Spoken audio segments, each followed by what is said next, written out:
Greg, like you said, the first 10 minutes it was rough. The effort never dropped, and there were some rays of light in there, but I imagine that, there were also some things that need to get corrected. Well, our effort and how we were competing to start the game wasn't very good at all. We let them. Now they made 8 of their first 9, I believe, but we didn't take anything away from them. We didn't fight them. We were easy to play against, and then on the offensive end, weren't following our game plan at all. Against a team like this, when they score, you want to go down. The ball's got to get reversed a couple times, and that was our plan coming in. You can't over-penetrate because they really come and rake the ball handler. And then we were too easy to play against on the defensive end to start. Now I commend Grant, I commend TJ for how hard they competed and stuck in there, but we are what we are right now. We got a long ways to go. We're going to get there. There's no doubt in my mind, but we got taught a good lesson by one of the better teams in the country, I believe. When you are what you are, as you put it, how do you take some of the good things that you saw and move on with that, and obviously try to improve the bad things, but there were some things out there, not to sound too half full here, but there were That's some not things. like you, Todd. There's some things that you can take away from this game a little bit too. There is, and we need those guys coming off the bench to provide a lift, and I thought TJ and Grant did that. But we have to get better top to bottom, and we were really quiet yesterday. We have to communicate. I know that's big with what Illinois has going on too. You're engaged when you're communicating on the floor, especially on the defensive end, and then offensively, probably have to turn and define roles a little bit better than what I've done, because we got too many guys doing things that they shouldn't do at times that they shouldn't do. How much in Illinois' hot start was them hitting shots? How much of it was defense? How much was it a mix of both? I think it was a little bit of both.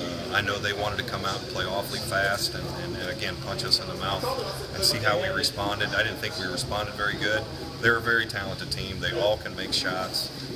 We wanted to cheat to their guards a little bit, but they dictated and did exactly what they wanted to do. We didn't do what we needed to do, but they got some veteran players. They got seniors on that team. They got upperclassmen that have been there for a while, and we didn't handle it very good.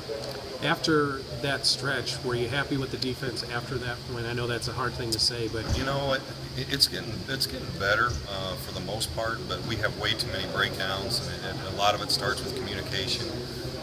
We'll break down. If you have one guy down there not engaged and doing what he needs to do and doing his part, then you're going to give up an easy shot or a second shot, and we got guys taking turns doing that, and it starts with me.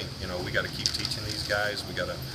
I'm trying to be patient with them the best I can, but they got to get bought in. All of them got to be bought in. They got to be bought in all the time, and we have a lot to get better at, and that starts in practice.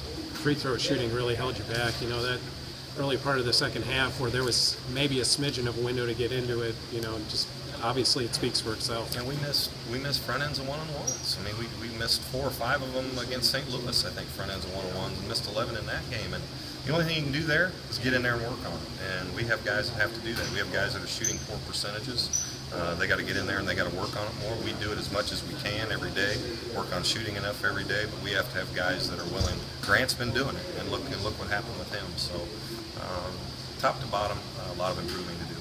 How difficult is it when you're in teaching mode in practice to find time to do things like shoot free throws? Is that a challenge? It is, and you got to shoot them when your heart rate's up. You try to put a little pressure on them and do different things to mimic how a game would be. We do all that stuff. We've always done all that stuff. But bottom line is, Coach Alford always said, step into the line, and making free throws is a toughness thing too. And you got to be tough. You got to step up there and make them pay for putting you on the free throw line. It's going to be a really short time to scout whoever you're going to play. You won't know for a few hours yet who it's going to be. What kind of dynamic does that add to the preparation? I know they're both really good. I hope it's a 6 overtime game. I hope we come out with some better energy tomorrow. I know both of the coaches on the other teams, and those are both awfully athletic, very, very talented team. The only thing I really know is Baylor plays zone most of the time. And I saw a little bit of Wichita beat Memphis, so that's about it. But we'll come back and we'll watch this tonight. We're going to go have a good Thanksgiving meal with our friends and family that are here, and then get ready to go. All right, thanks, Greg.